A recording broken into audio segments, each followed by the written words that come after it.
women have a pretty fucked up relationship with more. Yes.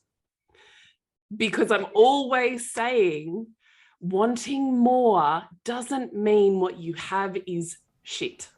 Yes. Yep. Wild Rose! Wild Rose! Okay, you ready, Julie? I'm ready. I need to like strap in. Yeah. Fasten your seatbelt.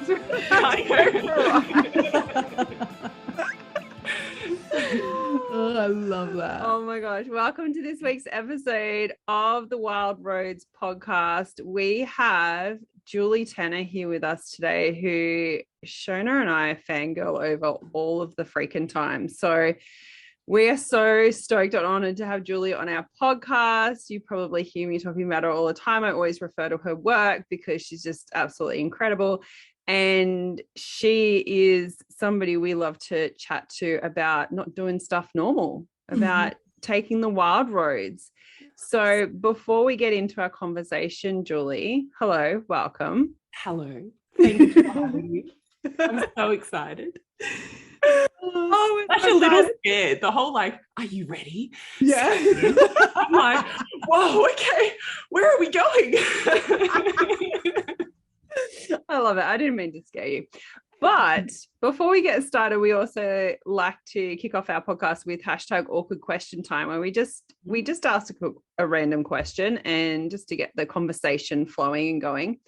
And Shona actually thought of a cracker of a question that I'm like, okay, we have to ask Julie this question.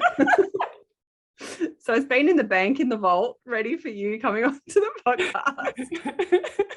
That's it. Okay. So the question is, if you woke up tomorrow as the opposite sex, what would be the first thing that you would do? Oh man, I would fuck 100%. I would look at that penis and go, that is amazing. Let me see what it can do. It's a sweary podcast. It's so sweary. We're good. Oh, that's hilarious. It's exactly what I was thinking. It's just like, hey there, let's have a fit. I just need to know, what's up, little guy? What can this do? Yeah. Yeah. That's what I think. Absolutely. 100%. I'd be like all over it. I'm like, all right, where are we going? We're like, let's do this. Yeah. Do you know, pee standing up too. Oh, Man, I would not sit gosh. down all day. Yeah. Yeah. That's it. The art And of being push-ups. I'd standing like up. to do push-ups. Oh, yeah. The upper body strength. Yeah. Maybe I'd have like really strong shoulders and I'd be like, yeah, look at me. Yeah. I'm working my whole life on that and now look at me go.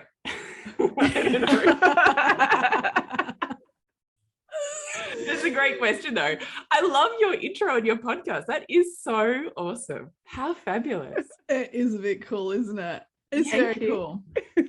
Thank you. Yeah. Okay. So if you do not know, I loved your answer. It was totally my answer too. Julie Tanner. That's what I was going to Yes, say. Paula Ivy. We don't want to be wet men right now. We want to be of the male gender right now. Oh my God. Back in, girls. Reel it in. Yeah. Okay. So if you do not know Julie Tanner, she has an amazing book, which we would love to talk to Julie about today. I have it in my hot little hand. And I also have things that I've marked too. Oh, Like I'm real profesh with this interview right now. I know you can't are. see it, but I'm holding it up. It's called Flowers and Honey. And I just wanted to kick off this podcast episode by reading just a small little excerpt from your book, because I read this paragraph and my whole body just went, yeah, fuck yes. If you desire to be desired, to be fucked into oblivion, to be craved, seduced, and surrendered in a rapturous rendezvous with the love of your life, then energy neutrality is a form of death, and this book is for you. Like, yes. that was one of the biggest things that I think hit me as soon as I started reading this book, and something that I hadn't really considered before with masculine and feminine energy. and having that play out in a relationship was that quite often I would find that I was trying to match his energy, or, you know, you try to be like the other person so that you get along and that you match. Whereas that neutrality and energy actually is what sucks that desire and that chemistry and that spark out of a relationship. And I was like, oh, that's what happens when people come together, because they have that explosion of like masculine and feminine energy coming together. But then after a while, they try to be like one another, that part of it sort of just dwindles away. 100%. You have just hit the nail on the head. Yeah. I mean, hence the whole basis truly of Tantric, which is what all of my philosophy and book is based on, is the Tantric philosophies of simply looking at, we have these two energetic polarities within us, and that we're continuously in exchange with in our world and every human that we come into contact with. But when we realize how much power we have to harness whichever one we want to use, we can power pack whatever experience we want to be having. And nowhere is that more important, I feel, than in relationship, because I don't want monogamy to be the place that sex lives and humans go to somehow die. Like, it's so dire and depressing. It is. And I certainly, like, you know, my world is full of people that play around with all sorts of unconventional styles of relationship. So I see that there's all these options and all of these colors and flavors of what relationship can be. And I think that they are all magnificent, but I don't think that there's one that's better than the other. So all I'm saying is, instead of like bleh, vanilla, bleh, monogamy, how about we go, how about we just take control, empower ourselves to create what we're seeking with the person that we long to have that with, not go, well, this is dead. I can't do anything about it. I'm a victim to this situation. Now let me go and outsource it and have an affair with my girlfriends, with another human, with my work, with my community, right? Because we outsource what's not present in the relationship, because everything's a universe. So the reason, actually, I just love that you pulled that sentence out, because man, I felt that sentence when I wrote it, and it had come off the back of that book. I don't know if you know, but that book I wrote in 3 days, because the book that I had originally written got absolutely slaughtered by this editor. And so, like, slaughtered, but not only slaughtered, but she was really, really deeply offended by a lot of the concepts that were in the book. Wow.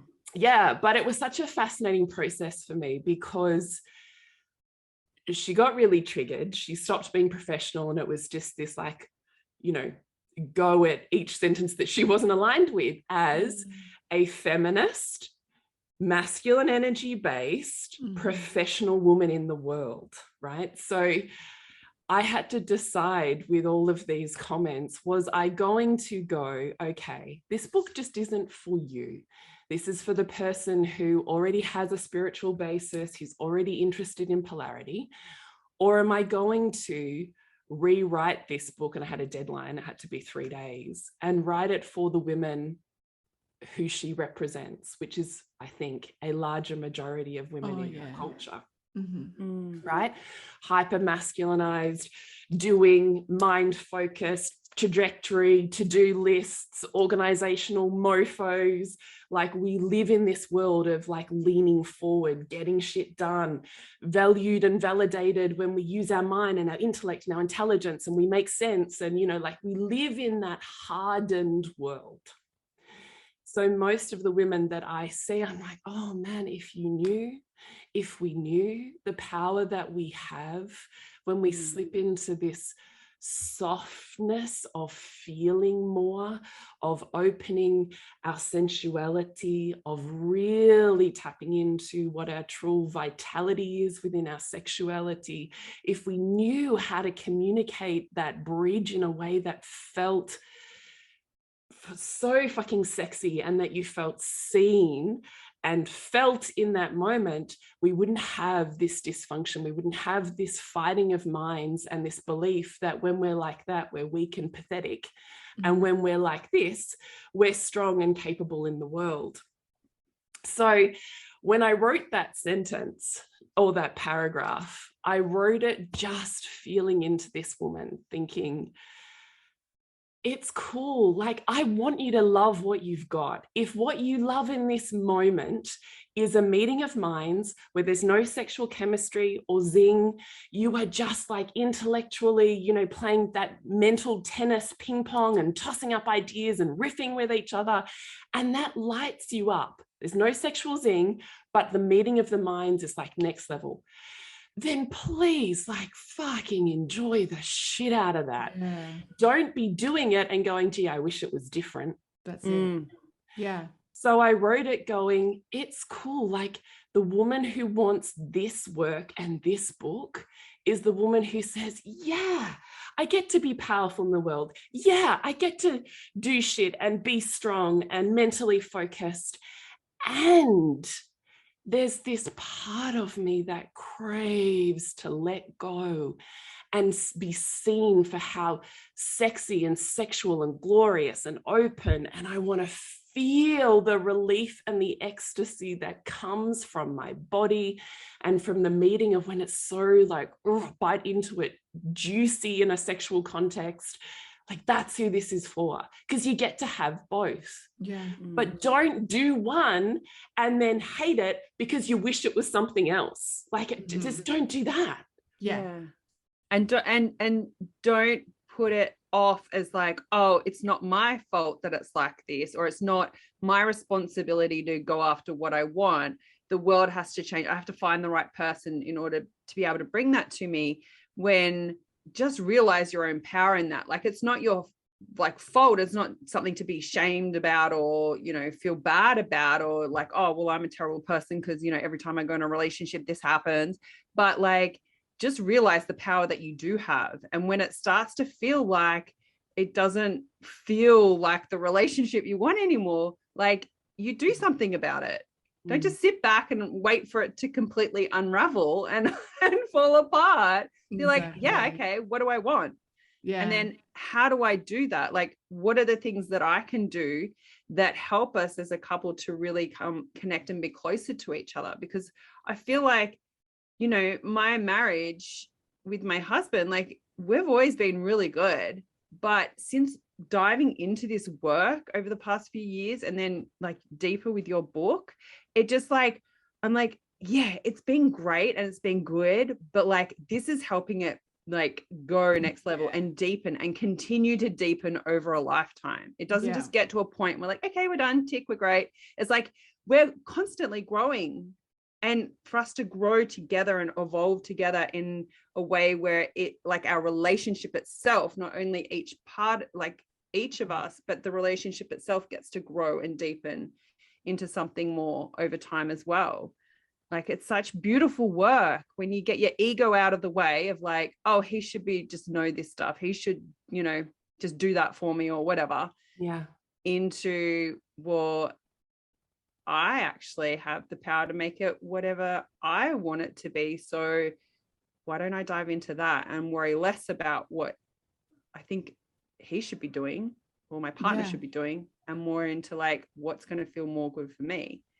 And then as a result of that, you both get to deepen and have a more beautiful experience together. Well, it's like Right? magic for him too, Yeah. isn't it? Really, it's like, even you don't know what you don't know. And both of you could have had previous relationships, or you've been in a long-term relationship and you've grown together in a certain way, and probably not how this goes, you know, the work of the feminine and the masculine. But it's like, you don't know what you don't know. But if you're willing and you have learned a little part of this, and you go in, you can see a change in him. And I'm talking about my relationship as well. Like you can see a change in him. And then all of a sudden it's just like, wow, okay. So the conversations start, and then it's just educating yourself more, which is educating him. And then all of a sudden, it's all your senses, all your receptors are open to all of this. And both of you are. And it's just a magical thing where you're both moving towards the same thing, and you're understanding each other in this world, in this realm, this beautifulness that you just didn't even think was possible. Sometimes, like for me, I thought there's more to this. Not for me and Simon, but in previous like a life, but it's just like there's got to be more to this, but I just didn't know how to get there until we do this work. I just got goosebumps when you were speaking, because yes, I mean, there's so much in what both of you said. I would love to start with, women have a pretty fucked up relationship with more. Yes. Because I'm always saying wanting more doesn't mean what you have is shit. Yes. Yep. It just means this is great. This is good. I like this. I could stay here. But where could I go? Yeah. What like, I mean, it just becomes exponential, right? So I just love how you were saying, I've just realized there's no arrival point because this is so good. And then all of a sudden I go, that desire, which again, we have a pretty messed up relationship with, is leading me towards, this, but also like, I want to bite into that a little more. And then I find the way and I like bite into it and I'm like, oh, this is really good. Until I go, wow, I used to think what I had was great, but now I realize this is even greater. Does this just keep going? Yeah. Yeah. Yeah. Do you know what? It's so funny. You easily go down the little rabbit holes of things of like, oh, this is crap. Like, what's going on in here? And you kind of get deeper and you're like, oh my God, until you're in it and you're like, this, like the world is ending, like whatever the rabbit hole is. There's so many that we can go down. But what if you go down the rabbit hole of pleasure? Like, what if you go down the rabbit hole of like, what else is here? Yeah. Could this be even more? Like, what else am I not seeing right now that could add to this? Yeah, exactly. Yeah. Exactly. And I wish that we had less shame around working with our relationship, because it's still in our culture. We're not taught it in school. We're not taught it in university. We don't actively seek classes out in the world to become better lovers. We just wait for shit to be broken. And then we're trying on the back foot to fix what's broken. Yeah. And it's just the most ridiculous system. And there's still this shrouding of shame in, if I'm getting counseling, if I'm doing this course, if we're going here, it must mean there's something wrong with me or us. Yeah. Which is just not true. Like this gets to be something that we learn about, that we empower, the same as when we learned our alphabet and then we learned how to write and then we became proficient writers in whatever we wanted to write about, or how we learned about numbers and then we learned about money and then we learned how to develop our skills in making money. Like whatever you develop just becomes more abundant. Yeah. And we get to do that in the area of life that's relationship as well, right? Like we get to invest like we would with our money, like we do with our parenting. We get to invest and learn in how to get better and build more. Yeah. Doesn't have to have any shame attached to it. Doesn't have to be broken. Doesn't have to be wrong. Doesn't have to mean anything. Can just be, if I haven't learnt this, then I'm solely relying on the blueprint that I had as a child from relationships that I saw. Well, I don't know about both of you, but I certainly didn't grow up in a perfect family with perfect role modeled relationships. I'm not sure I've met anyone that has. Yeah. So either we repeat or we complete. That's it. So if you're not actively working on completing a cycle, you're just going to be repeating what you already know. Yeah. And what is your blueprint of love? Is that enough for you? Do you want more? Because you get to have it. The same as I come from lineages of poverty. I don't want to stay there. I want to do better in this life. I want to learn it. I want to empower myself. I want to build it. I want to feel the empowerment that comes with investing and building that. I want that. Yeah. Also, I can't stay in my own head with my own blueprint. I've got to go, can I borrow your blueprint? Tell me about your blueprint. Tell me what you know. And I gather this information and then I get to try it out. And look, now I get to have abundance. Like, it's like exactly the same. Yes, it is. Yeah. I think that's one of my favorite things about your book is that, and the work that you do. I've done your Queen School twice now, which is an absolutely phenomenal course. And I know you also have Couple School as well, which is another amazing course. And I think that is one of the beautiful things that you draw in as like a parallel along this work is like how you know, like manifestation is a big part of this. It's like, it's the same thing how you do in the world when you look at your feminine and masculine energies and how they are within yourself and with the relationships that you have, you know, with your partner, but also, you know, with your children and with your friends and with everybody else around you.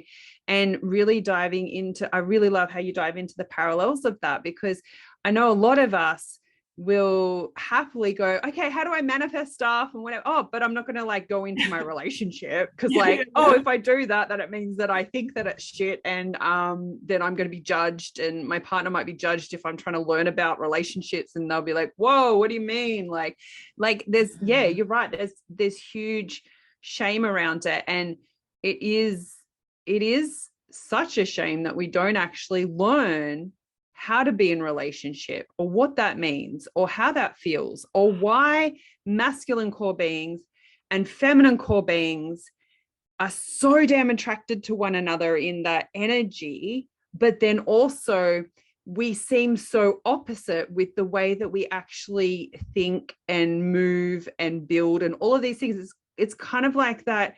Yeah, I want him so much, or I want that person so much, and our chemistry is so hot and it's so but then you're like, when you actually try to do things as a couple, like do the big things like buy the house and have the kids and make big decisions and all these things, like the way that we process stuff is so different. The way that we think about things and go about things is so different. So why aren't we taught how to actually interact with people in different energies so that we can do better at these sorts of things instead of allowing things to, you know, blow up and be like, well, he didn't say it my way. And like, we just couldn't agree. And it's useless when just a shift in perspective of like, oh, hang on, I process things this way.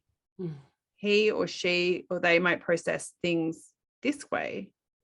If I understood that, I know how to ask the questions. I know how to wait for a response. I know how to see when they are actually actively moving us forward because it doesn't look like the way that I do that.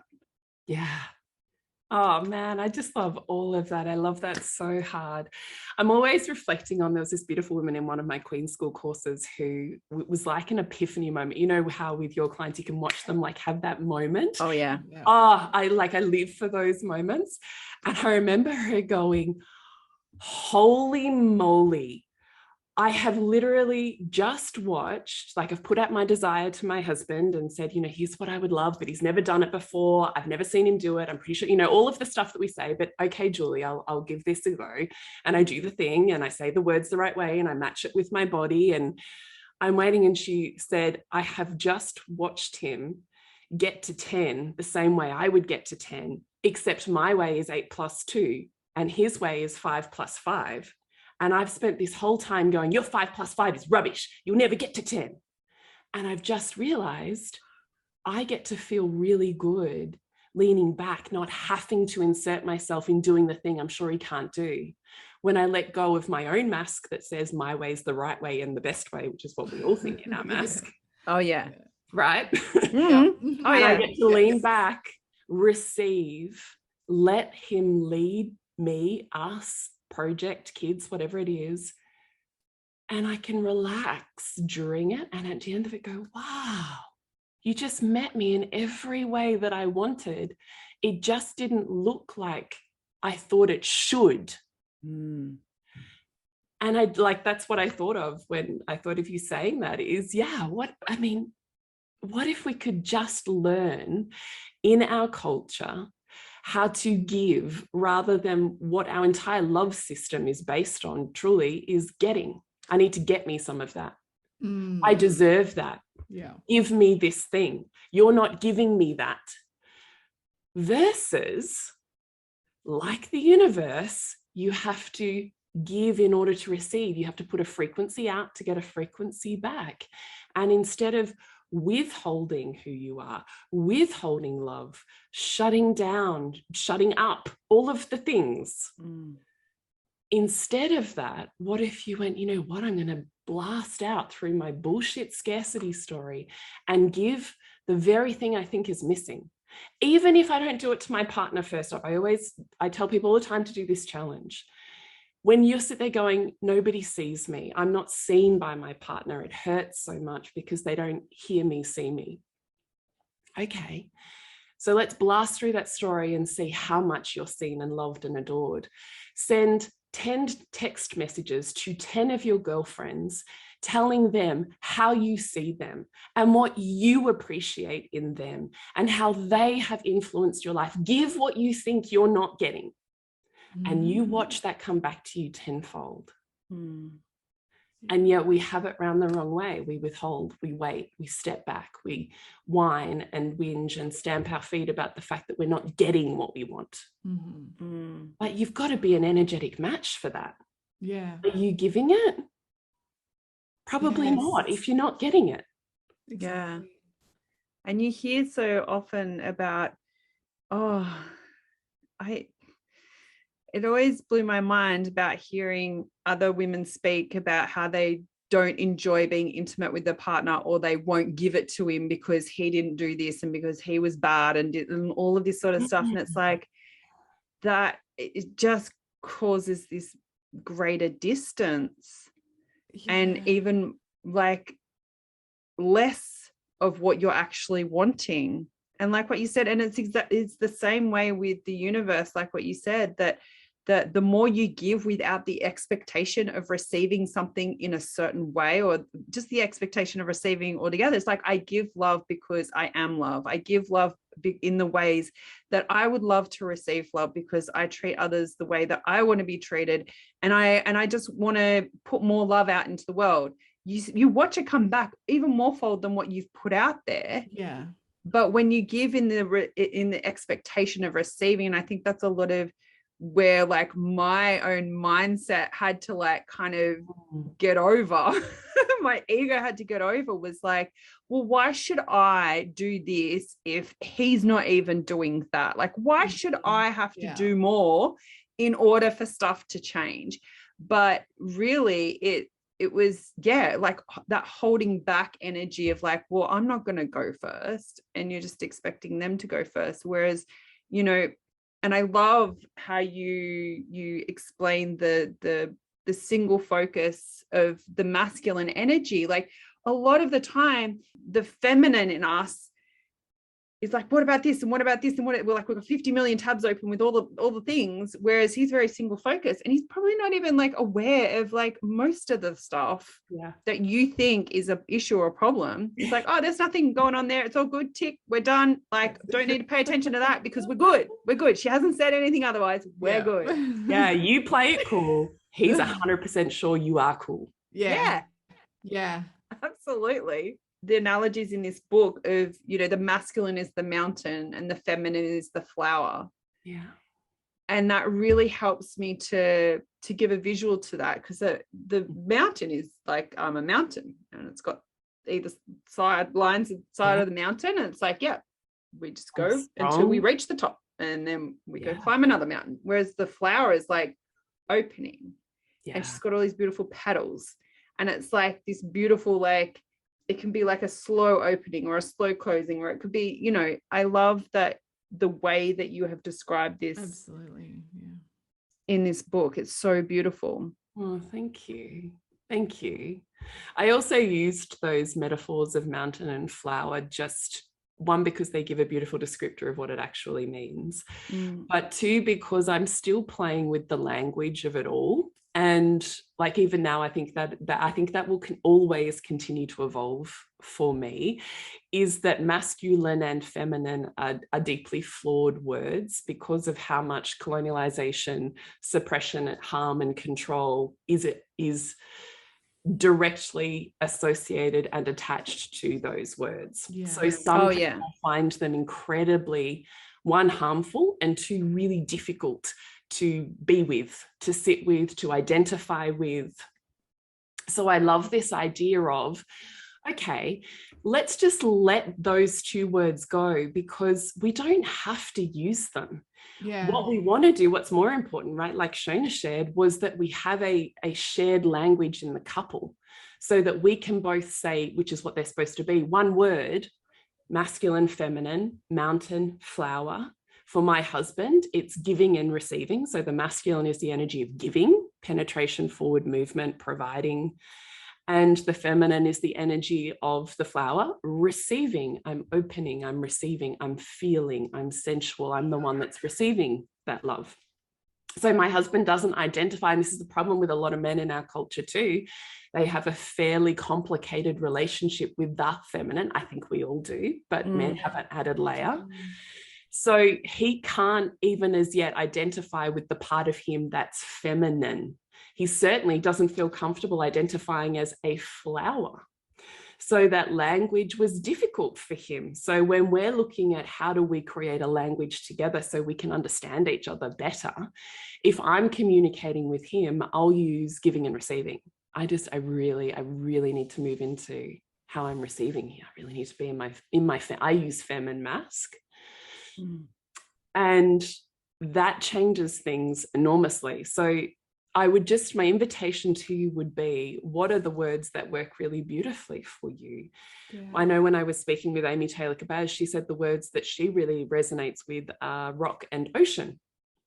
So she loves the idea of the rock, regardless of whether that ocean is lapping at that pebble or fully swallowing it in a storm, the rock persists, it stays there, it's there throughout, which is the same metaphor as the mountain. It doesn't matter which weather pattern or current, it's immovable, it's so strong, and it witnesses everything that happens around it. That's true, beautiful mask energy. So rock and ocean, giving and receiving, top and bottom, mask and fem, feminine and masculine, it doesn't matter. Like, my invitation to you is just to really let go of the words and instead find what you personally can really identify with, and that can build a stronger communication style within your relationship, because that changes everything, right? Yeah. The minute you can say, man, I'm like so fucking too hardcore in my mask right now. I just really need to receive a little bit more. I need to slip back into that femme a little bit. My husband's like, yeah, cool, no worries. I say, I really need, like, you just bring me your mask right now. I need it. He's like, yeah, no worries. Off we go. So it just becomes this really beautiful language that just allows you to access each other and pieces of yourself that otherwise feel clunky or difficult to reach or to talk about. Yeah. So I don't know how we got onto that, but mountain and flower. Mountain and flower, that's what it was. That's what it was.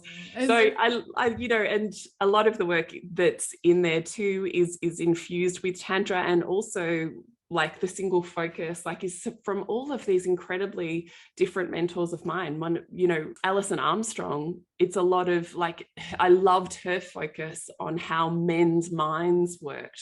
I've just added additional layers and context and deepening and ways of thinking about that and moving forwards with that and beyond that.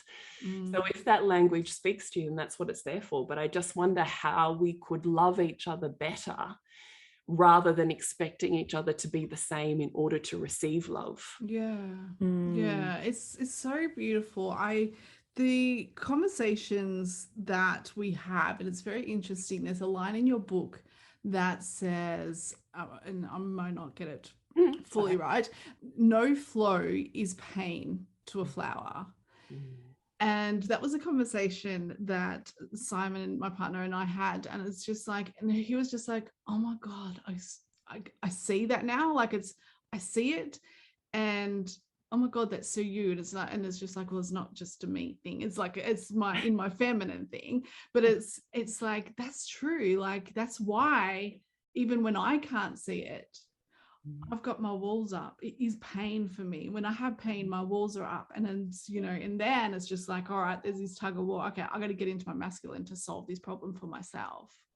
Yeah, totally. It's so, and it's those conversations. And then he's just like, oh, you don't need to solve that, sort of thing. Like just that sort of thing where we're both learning at the same time has been the best thing for our relationship. Not that it was bad, but it was just like, potential of it becoming where we're just neutral all the time. Yeah. I don't want that, and he doesn't want that. So it's just been amazing. So yeah, that flow, no flow causes pain. If you wanted to expand on that, go for it. Yeah, for sure. I'll change my language a little bit in this, but I'll start with what the tantric concept is. The tantric concept really is sitting with whatever, in inverted commas, shape we take in our everyday life becomes the habit of our body. So when we're in our mask, when we're in our masculine, and where all our energy is up in our head and we're focused and we're thinking and we're giving and we're providing and we're caretaking and we're goal setting and we're doing all of the things to make sure that we get to the end of the day with whatever we're doing, whether that's you're managing a company and a whole lot of people and projects, or you're managing a whole gaggle of children and all of their beingness to get through a day, and all of the meals and family Inc. And like, it doesn't matter what your focus is, but if you are in that energy of I'm giving, I'm providing, I'm caretaking, I'm holding space, this is why mothering is a mask art, I'm literally in service to others, then we're not connected to our body. Because none of us are like boom, boom, boom, boom, boom in our head getting shit done and connected to how we're feeling, right? Like, I can't get through my day as a mother who wants to listen to her children's feelings and meet them if I'm competing with their femme and my femme, right? So how you have that moment and you get that rise or that trigger or whatever it is, and you have a choice in that moment of the trigger of, do I find a way to self-soothe and calm it down so that I can reorient towards your pain and suffering in this moment and listen to you? Or am I swept up in my own sensations and feelings? So it could be parenting, it could be relationship as well, right? If you're the person who's like to your partner and they're all of a sudden like that, but yeah, what about me?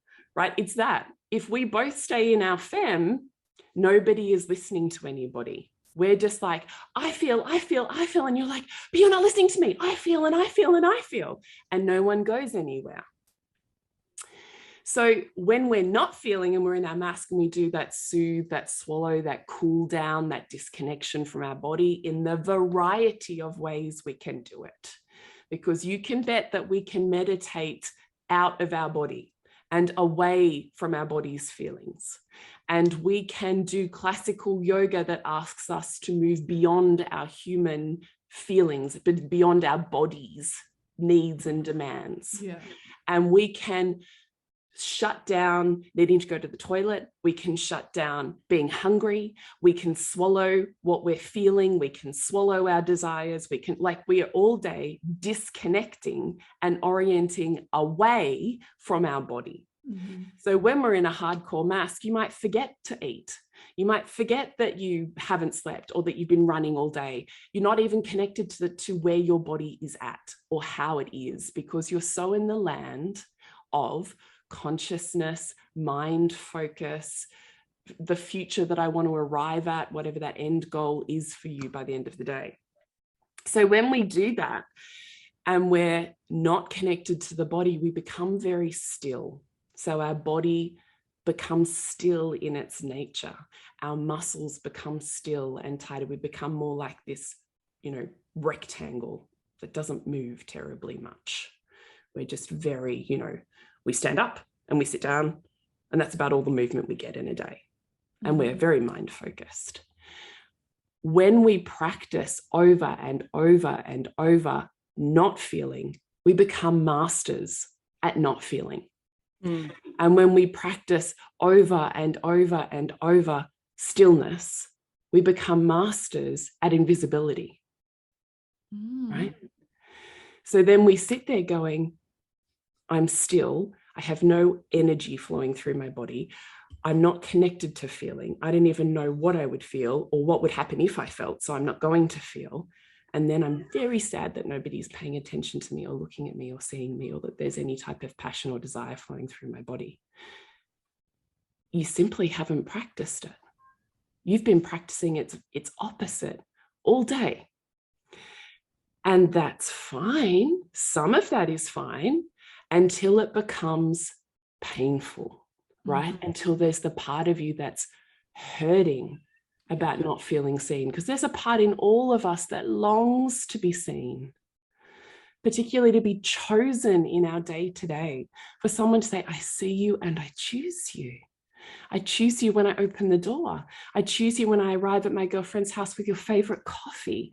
I choose you when I send you a text message. I choose you when I hold you that way and say, I feel you. However it is that I, in inverted commas, say that. There's a part of us that longs to be known, to be felt, to be desired. Like there's a part of us that aches for that. Yeah. But if we practice all day not being that, that ache will get bigger and bigger and bigger. So there's that.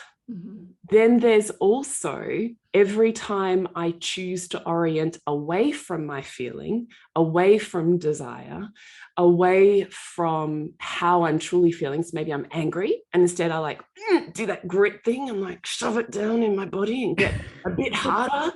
Yep. It might feel clunky, but then you notice there's this part of you that's still holding on to it, right? There's this part of you that's like, ugh. Yeah, I'm storing that one in my back pocket, buddy. Better believe it's coming out later. There's that part of us that hurts. And when we haven't had an opportunity to, what I call flow, to move that, women seem to believe that they're a dam, that somehow they're supposed to absorb all of this stuff and just dam it up in their bodies until it's like, they're so full that don't even, like, you might have a pressure cooker that you squeal some bits out when you take that, lid off a little bit, but it's completely dysfunctional, versus what is it like if I actually remember my truth is a river, not a dam.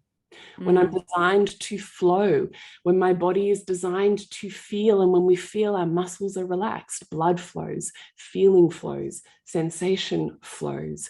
Tears move through my body, not because they mean anything, but because my body is remembering that I'm a river. And I get to move stuff that's been stuck out through liquid in my body. How amazing. Wow. Right? Like, so every time we don't flow, there's a type of pain. Right? So when you get shut down or your partner goes, oh, I'm out of here. I don't want that. Stop that. There's that part of you that hasn't completed, hasn't flowed, hasn't really like let all of that steam of the pressure cooker, taken the lid of the pressure cooker off. And so there's a type of pain of not flowing. Yeah. But for men or masculine beings, it's really hard to understand, because they're at their peak, they're at their best when they're not feeling, when there's no demand on their body, on their physicality, on their emotionality, when there's not demand. And all of us can identify with that part of us, right? We've all got to the end of a day where we have been like hammered by work, hammered by just bad thing after bad thing, hammered by kids' needs all day, whatever it is. And you're at the end of the day and you're like, God, I cannot wait. Just give me nothing. Kids in bed, silent, no TV, no sound, black room, black clothing, black mat. I just want like freaking nothing. Yeah. And that would be bliss. Right? That's your mask going, can we please alleviate all of the demand of this human experience? Yeah. Let's just be soul. Let's disappear into, out of body meditation. Let's be cosmic nothingness. And that would feel magic for the part of me that feels hammered and in demand and doesn't know how to be with the tension of life, which is the femme. Yeah. Everything that's changing and moving, and bodies and feelings, and it's always changing. but it demands a certain degree of attention and ability to be with it in order to be with it, right? Which is why relationship is hard. Yeah. I get it. Ah, light bulb. Yeah. So I hope that explains it in terms of the flow. Yeah. Beautiful. There was something I wanted to ask you about, Julie, in the book, and I knew this about you previously as well, is that you are the daughter of a yogi, and you write about it in your book about, you could, when you're a kid, you could meditate with the best of them. Like a lot of us who get into meditation at like later on in life find it really hard to sit and to obtain that stillness and that nothingness. And it was so interesting. I think it was the first round of Queen School that I did with you. And I was like, oh, like meditation, stillness, mindfulness, yoga, they're all masculine things. Like they're more getting into your masculine energy. Whereas I was always under the impression of like, oh, it gets me more into my feminine, but it takes you out of your body and not connected.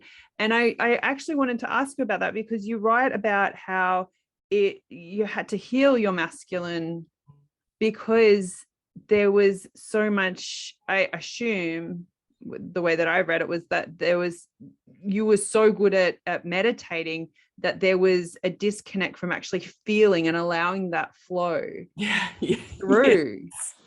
And and I feel like when I do, I don't know if I'm confused right now, but I do meditate in the mornings and then I go for a walk and then I take some photos. And that for me is very feminine because it gets me into my body. But I've just done a masculine thing, which is nothingness. And I feel like I do the meditation in order for stuff to be able to, flow through my channel, so to speak. Yeah. But then I feel like I get my downloads and things when I'm in more of a feminine embodiment type of situation. Yeah, it's so fascinating, isn't it? I mean, it's so nuanced. I'm happy to take this conversation wherever you want to take it, but I'll just hone in on but I feel like I'm doing something masculine, but I feel like I'm getting feminine benefits, like that little, nuance. I will say, it's wonderful to talk philosophically about, there's deeply masc and there's deeply femme, but the truth is we're very rarely going to sit so classically in one or the other. Usually we're a blended mix of some type of percentage of both of them. And as the generations move forwards, the more actually that becomes more like a 50-50 split, right? So we've come from grandparents who were very men are men, women are women. Of course, there's outliers, but as a general culture. Yeah. And then out of that very staunch stereotypical version of men, women, masculine and feminine, which is why there's so much wounding with it, births the era that flips that on its head, right? Which is our parents' era, my father's era, the hippies. So men were men, women were women, birthed my father, who flows like a woman. Right. So he inherently inside of him, incredibly feminine being, incredibly sensitive, artistic, intuitive, could move like light and you would feel something, like the best of the dancers in the world, like that, that sensation of they can move and you feel, right? So just by the cosmos, we birth this era where men learn to empower through the next generation their feminine, because it's been missing in our culture in generations. And women of this era start to get out of the home, right? Start to have the opportunity to build a career, to empower themselves financially, to empower themselves biologically. So women empower their masculine traits, men empower their feminine traits, and then out of that we're born and we're a little bit more of a nuanced mix. And then I don't know about you, but I have spent some time with some beautiful next generation, like Y and is it XY after that? I don't even know what our kids are.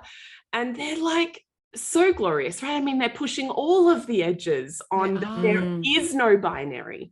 There is no separation. Exactly. So you can just see, so you can just see as the generations are building, there's more and more nuance. right? So I also just want to say it's wonderful to when you're conceptually trying to get this, to do a very clear split. But the truth is we're always going to be more of a nuanced fluid mix. The greater degree of separation, so the more like two ends of a battery, the more you have a positive and a negative, two opposites, the bigger the spark of electricity, meaning sexual desire or chemistry between them. No different to magnetism, right? I get two magnets that are equal in strength, but opposite, and you can't even keep them apart. Yeah. But if I have two magnets that are the same, you can't even put them together. Yeah. So yes, in the bedroom, if that's where we want to experience the release, the freedom, the desire, the chemistry, whatever it is, we can put ourselves consciously more deeply into one end or the other. But in our day-to-day life, we're probably going to be more fluidly somewhere in the middle with a bit more neutrality. And none of that is wrong. This is why I'm like, it's beautiful. You get to do all of that. You may not want to be the sexual siren when you're in the boardroom meeting. Cool. I may not want to be walking my dog at 6 o'clock in the morning, attracting the attention of everyone who's opposite energy to me. Probably not. So if I can be neutral, fantastic. Love it. That gets to be beautiful. There's nothing wrong with that. But nothing is missing when you're there, because you know you still get to have the opposite or what's not present in this moment, as opposed to, well, this is my life. Ugh, here I am. No, here's me living my best life right now. And here's me living it again. Just fluidly. And I'm over here doing it again. And look at me over here. Right, which is exactly what you two are doing, right? I mean, I'm just such a fan of, you get to live your best life. Yeah. So it's just taking that power back. So holy moly, what was your question again, Paul? I can't even remember. No, I've gone so It was just so interesting because I feel better once I meditate, right? But my perception of it is that if I meditate, I'm clearing my channel so that my artistic, and my downloads and my purpose and stuff sort of comes to me and through me. Whereas I find that happens afterwards when I'm more doing things that are in my body. But I just it was just interesting that it was a kind of perception shift. I'm like, oh, I do that because it actually helps soothe my masculine, and it actually does things, but that's not really the purpose for it. It's kind of like that nothingness. And then I move into my feeling body that kind of allows it to come through. I find that it's a beautiful partnership, but I would used to get frustrated because I'm like, I just meditated and nothing fucking came through. Where's the idea? It didn't come. Meditation doesn't work. I love that. Yeah, I love that. And I super love that you have dialed down your pathway to your feminine with such expertise, isn't it? That you go, I know that actually what is best for me is when I let my masculine have the freedom that it needs by going, how do I nourish my masculine? Because we still need our masculine nourished. Of course we do. Yeah. So all of us, you'll get to the point where I can't handle the mess. I need a clear house. Let's just get rid of everything, whatever it is, right? I get it. You need that space to let me just remove the tension.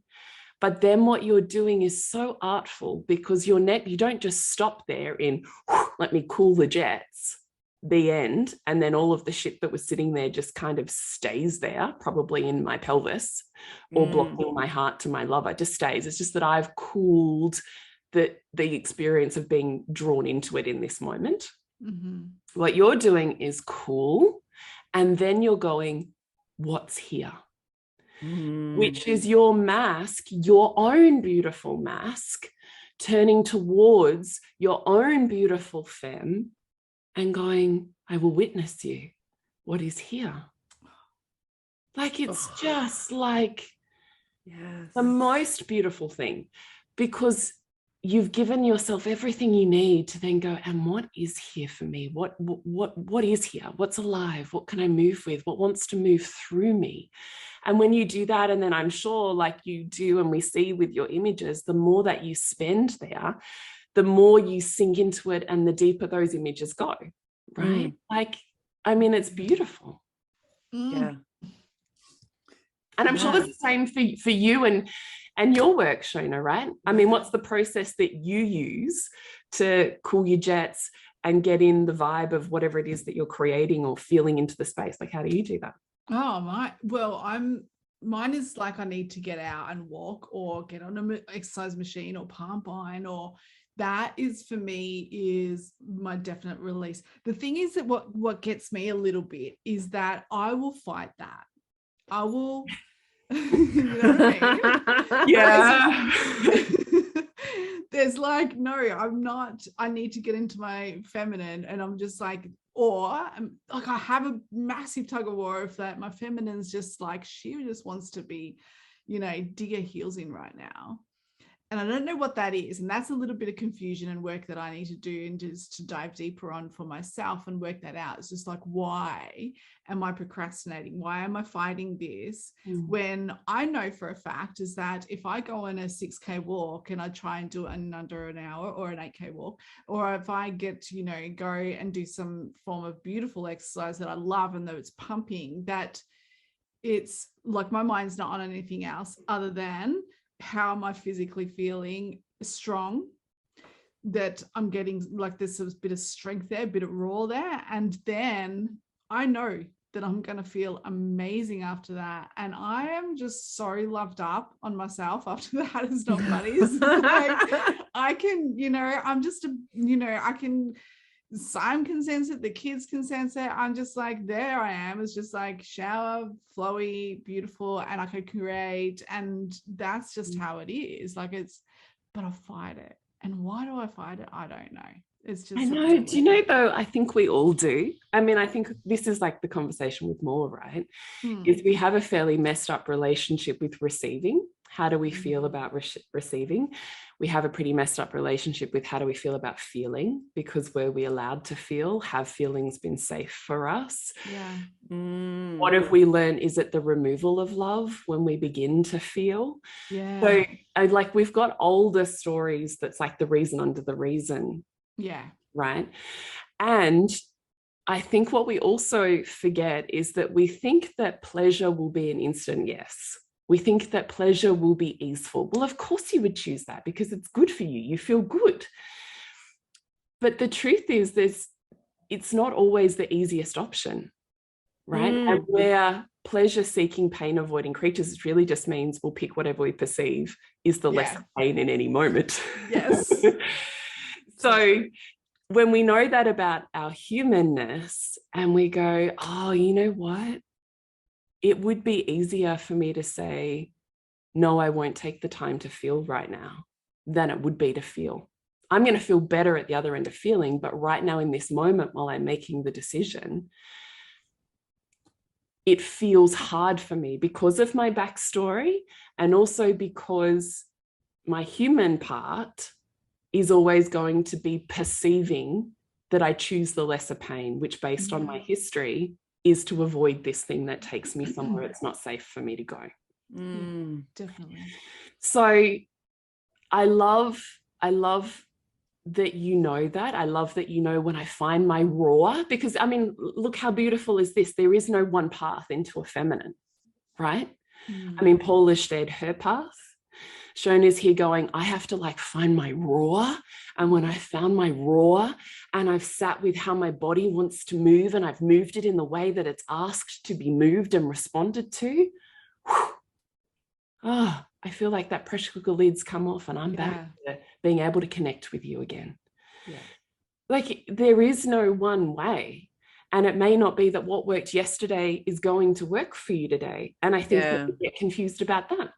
I think we, you know, get confused about how to explain because we're so flighty, in inverted commas, and we can't seem to like make a decision. And, you know, it worked yesterday, it doesn't work today. Why? You know, as opposed to just really sitting in the resistance and realizing that resistance is one step closer, right? It's one step closer, just going, Like, I really don't want to. I know, babes. I get that. Like, coming from the deepest heart, self-compassion of, I know why that's hard. And just connecting to that moment where probably in many moments of your life, you know, maybe maybe you're able to, any one of us, track back to childhood and go, God, I can remember that moment. I could have chosen me, but instead I chose you, you know, or instead I chose to be what you needed, or what the environment needed, or what someone else needed. Like, I can remember that moment that I oriented. Yeah. But I can remember with heart compassion, that little girl who knew it was her only option.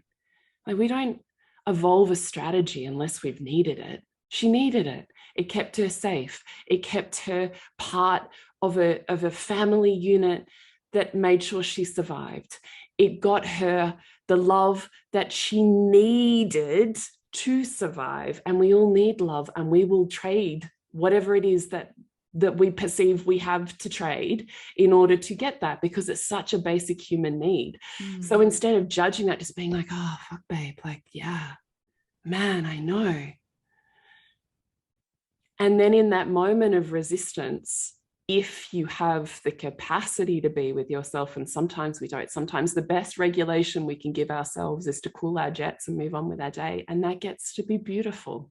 You don't have to say yes to the feminine the minute she demands it all of the time. That's not what I'm saying. Wow. Yeah. You know, sometimes the most beautiful self-nourishing thing you can do is go, how's my willingness? You know, I don't really feel like I've got it. I don't feel like this is where I can be right now. Then the most self-honoring thing you can do is to do what you need to do to cool your jets and move on with what is more honoring for you in that day. But some days you'll have that moment of resistance, and you'll remember that little girl who had to trade or give or whatever it was that she needed to do.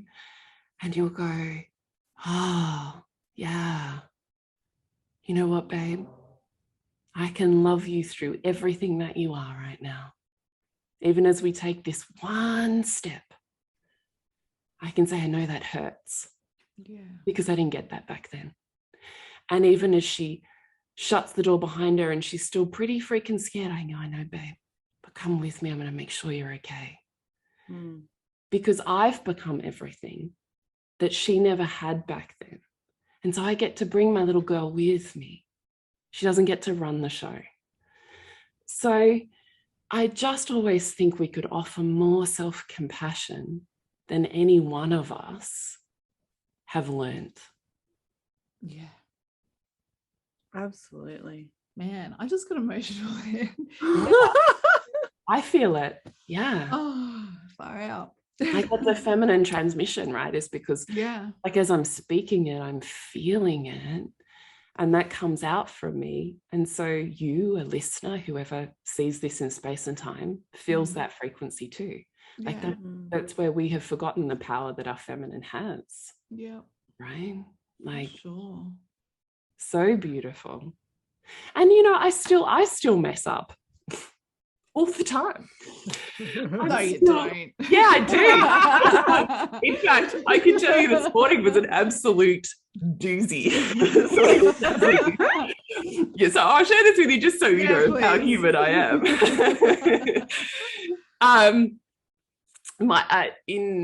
We have a driveway that goes straight out onto a road or just a street, and my husband, for some fucking reason, always parks his car on the opposite side of the road, right opposite the driveway. And in my head, for years, I've been like, don't park your fucking car opposite the driveway. Like, you know, when you're like snarling, but it's on the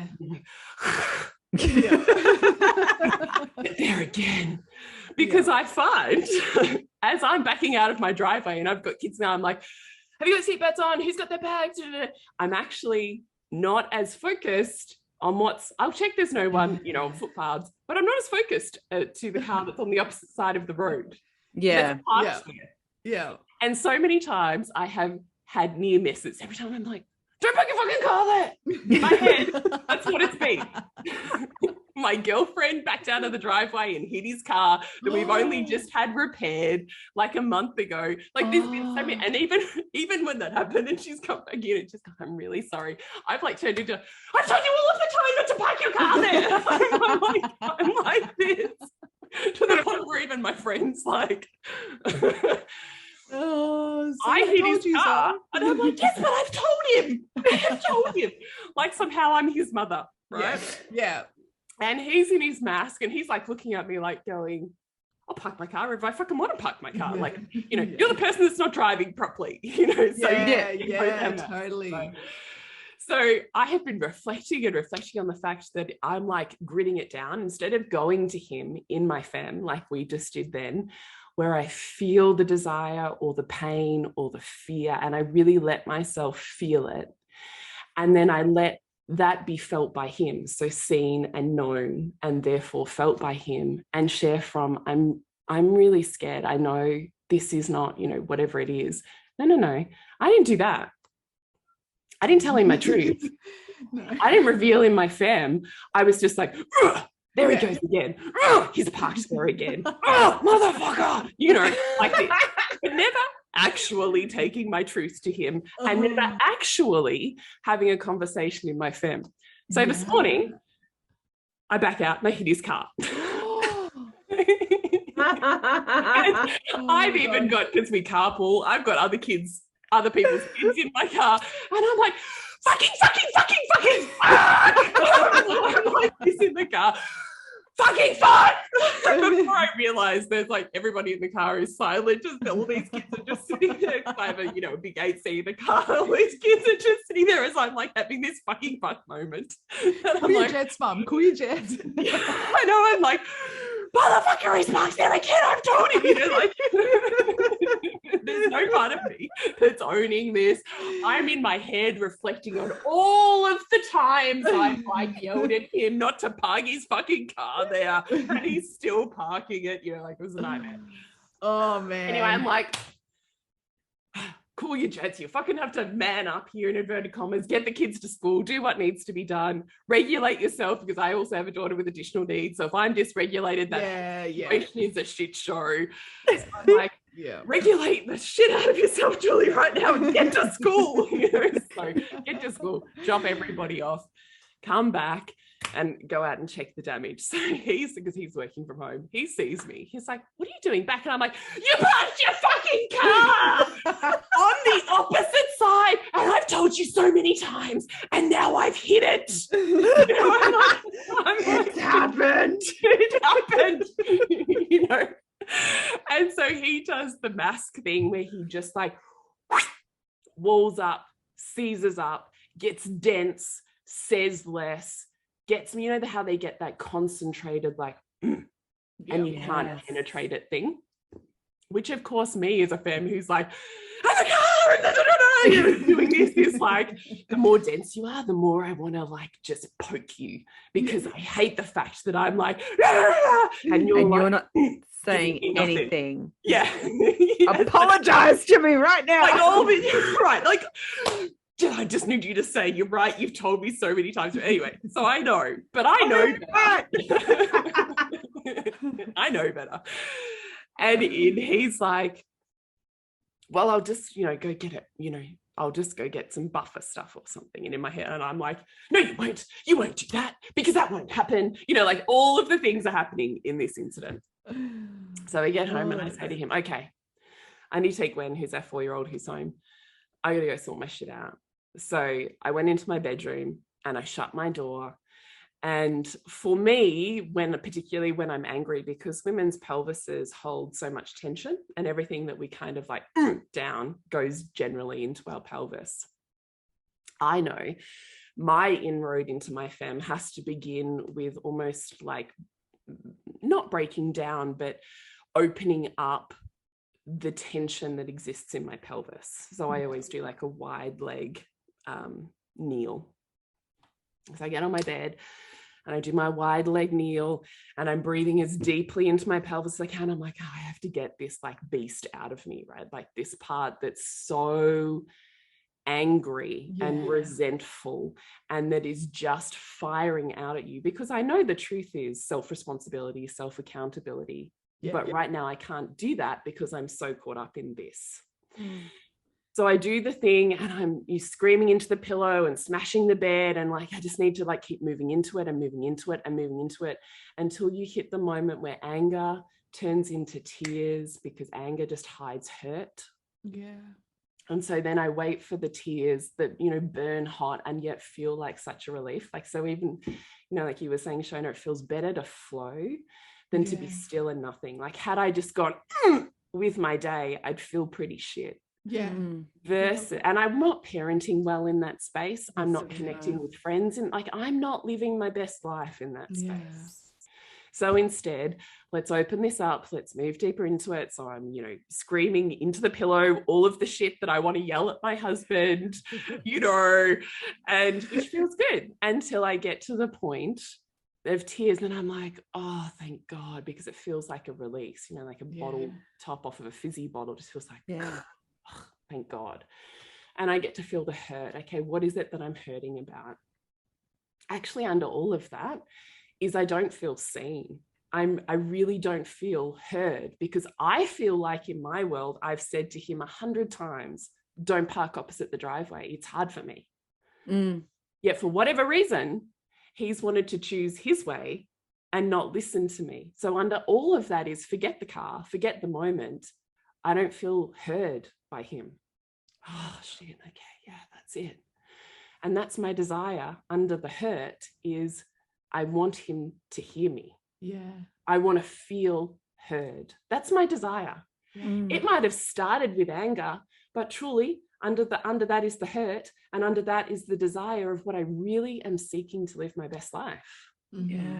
So once I've done that and I've connected to all of that, then I come back to him.